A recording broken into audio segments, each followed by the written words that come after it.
This is the Investor Connect podcast program. I'm Hall T. Martin. I'm the host of this show in which we interview angel investors, venture capital, family offices, private equity, and many other investors for early stage and growth companies. I hope you enjoy this episode.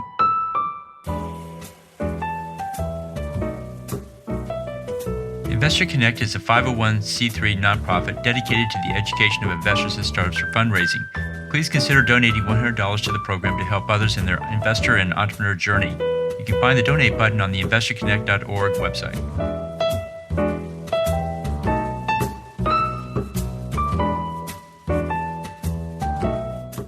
Well, hello, this is Hall Martin with Investor Connect. Today I'm here with Robert Samuelsen, President and CEO at SmallStart Ventures. SmallStart Ventures identifies high-potential entrepreneurs and provides a structured launchpad for their business dreams. SmallStart Ventures expects to add $315 million to GDP and 5,500 jobs to the economy in 5 years. Robert, thank you for joining us. Thank you, Hall. Appreciate the opportunity to talk to you today. Great. So where are you calling from today? I'm calling from Tucson, Arizona. Great. So tell us more about your background. What did you do before SmallStart Ventures? Sure. I've worked for 3 Fortune 500 companies, NCR Corporation, AT&T, and Roper Industries. I have started a number of different companies, most notably a company called SmallStart Ventures, eVine, AvaLAN Wireless, which we just sold last year, Navibase, and I've done some consulting under C Consultants, which is a company that I founded. I've also executed as an executive 3 turnarounds. And that is in many ways like a startup, but with all the baggage. And I've raised through public sector and private sector about $450 million. Great. So you had a diverse set of experiences there and a wide range of applications. But let's talk about starting a business in the area of financial services. What do you see as the opportunity there? Well, I think for me, it's been kind of a challenge, to be quite honest. We're trying to do a new concept. And it's easy when you are trying to sell something that already people are familiar with. Everybody knows what social media is. But in 2006, when Facebook got started, nobody knew what social media was. It created a new category. And I guess in some sorts, we're doing the same thing. We're trying to apply financial principles to the small business market, which is something that is unique into the financial services industry. And we think that there's a big opportunity there. Great. Then what's the challenge in starting a business here? I think the challenge is describing what we do in a way that people very quickly understand it, because we just don't fit nice and neat into a bucket. Are you creating your own category? And if so, what would you call that new category? Sure. We have an element of venture capital, an element of incubator, a little element of score chapters or Vistage chapters. But we start, I guess probably the best way is we help find high potential entrepreneurs in the small business space. We provide a launch pad for them, and then we have a clean exit 3 years out. Sounds great. So what's the potential reward in a new model like that?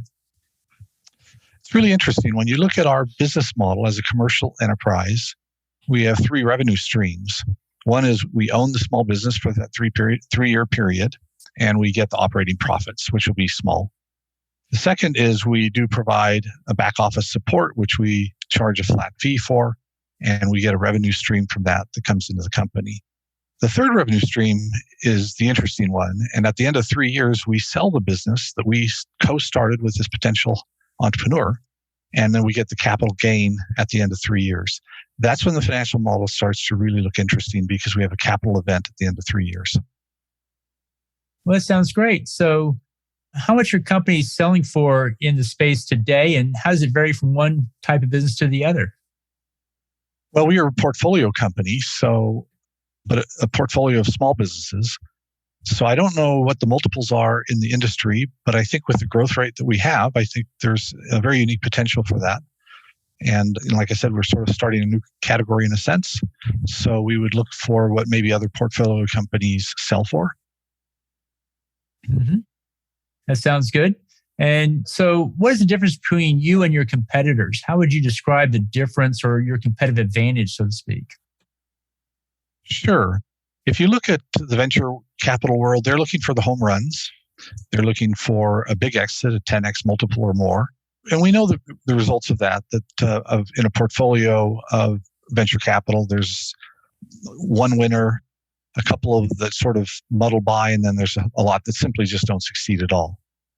If you look at the incubator space, I searched 100 incubators around the world, and there's about a 10.2% exit rate from incubators. So again, relatively small. In both of those models, they're looking for really the next big thing, something, the home run. I would describe us as a company that is looking to hit a whole bunch of singles and have a high exit rate instead of 10% or something in that range. We're looking at maybe an 80% exit rate because these are small businesses, and they're more manageable, and we exit in 3 years. So whereas a venture capital incubator, they go in, they have no idea who the buyer is going to be, or nor do they know how much they're going to buy it, sell the company for, and they don't have the time frame. They don't know the time frame of when that might be sold. We know that. When we start these businesses, we start with a 3-year window that is known up front. The entrepreneur signs an agreement to buy the company at the end of 3 years. So we know the buyer, we know the time frame, and we agree to sell it at the appraised value, whatever that might be, which is an established marketplace metric. So we know the buyer, we know how much they're going to pay, at least the methodology for it, and we know the time frame. And I think that really separates us from venture capital, incubator, and that type of business. And then we have the element of score chapters or Vistage groups. And in that, they tend to be more not-for-profit, those types of businesses. And we kind of want to stay away from that. But that is also, I suppose, a competitor. And they do play in the small business space to a large degree. So we kind of blend those three concepts together. And we have SmallStart Ventures. So what advice would you give to someone entering this category that you're in? What would you tell them to do before they jump in? What I think is important is, in trying to be a portfolio company, you need to bring in sort of two elements. One is that corporate America experience really brings the rigor, the process, those types of things, quality metrics that are important for any business. And those are typically metrics that small businesses don't have. They don't have good processes. They don't have good metrics. So that's one thing that we can bring in. I think the other is that when you are in a small business, you wear many hats. Where in a big corporation, you wear one hat. So our ideal scenario is somebody that has big company experience and is familiar with quality processes, and small business experience, which is familiar with washing the floors 1 minute and selling to your customers the next minute. That sounds great. So what online information source do you find most helpful in your work? We spend a lot of time at the Small Business Administration, understanding the reasons for small business failures. We address the 5 main reasons for business failures. And that is part of the service that we provide and part of who we are. It's core to the principles of SmallStart Ventures. So we spend a lot of time there. We do also spend time looking at the financial markets, and we look at incubators and Vistage and Score, and all of those sort of play into our space. We also look into the conscious capital world, because we can address some of the needs of maybe the non-traditional entrepreneur, people of color, single parents, immigrants, and those types of things. So we can play to our strength with a unique demographic. Great. Well, you see a lot of different businesses and applications out there. If you could start a business tomorrow, not the one you're in now, but a new one, what would that business be? If I were to start a business tomorrow, I don't know. I mean, I have a master's degree in finance, so probably an area of personal finance would be of something that would be of interest to me. I have some ideas on things that aren't really addressed in the market today that I think would be interesting, but that's not my current focus right now. So, sure. Well, that's great. So you've been doing this SmallStart for some time now. What is one thing your business did that you didn't expect? I thought it would be easier to explain what we do. So I spent a lot of time. Usually you can say, well, I'm a social media company or I'm a biotech company. For us, it's harder to say because some of the questions that I get from people is, are you a venture capitalist? Are you an incubator? And we have elements of those, but that's not how we would describe ourselves. I see. Well, great. Well, in the last minutes that we have here, what else should we cover that we haven't? Like I said, we are a portfolio company. So we're looking at companies from any diverse set of industries. We're working one for an energy saving product. It's a home service that would be sold to the residential market. We are looking at a new product from two entrepreneurs, actually, that are in their 80s, and they want to launch a product in their market, which is in the area of swimming pools and decks. We're working with a young man who is interested in opening up a dental prosthesis manufacturing company to make dentures and bridges and crowns and things like that. So you can see that it's a wide variety of businesses. They're all small businesses. Small businesses represent 46% of GDP, and there's about 500,000 new small businesses started every single day, every single month. And there's overall about 31 million in the US.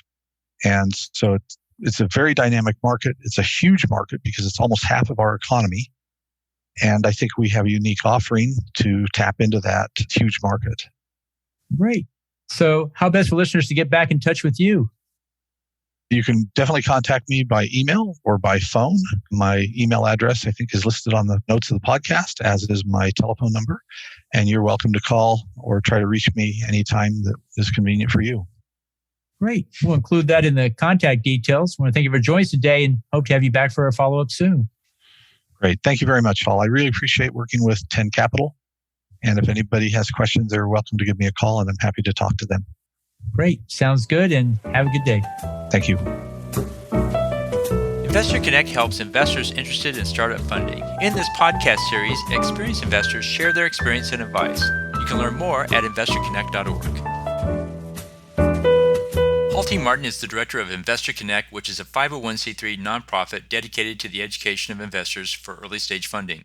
All opinions expressed by Hall and podcast guests are solely their own opinions and do not reflect the opinion of Investor Connect. This podcast is for informational purposes only and should not be relied upon as a basis for investment decisions.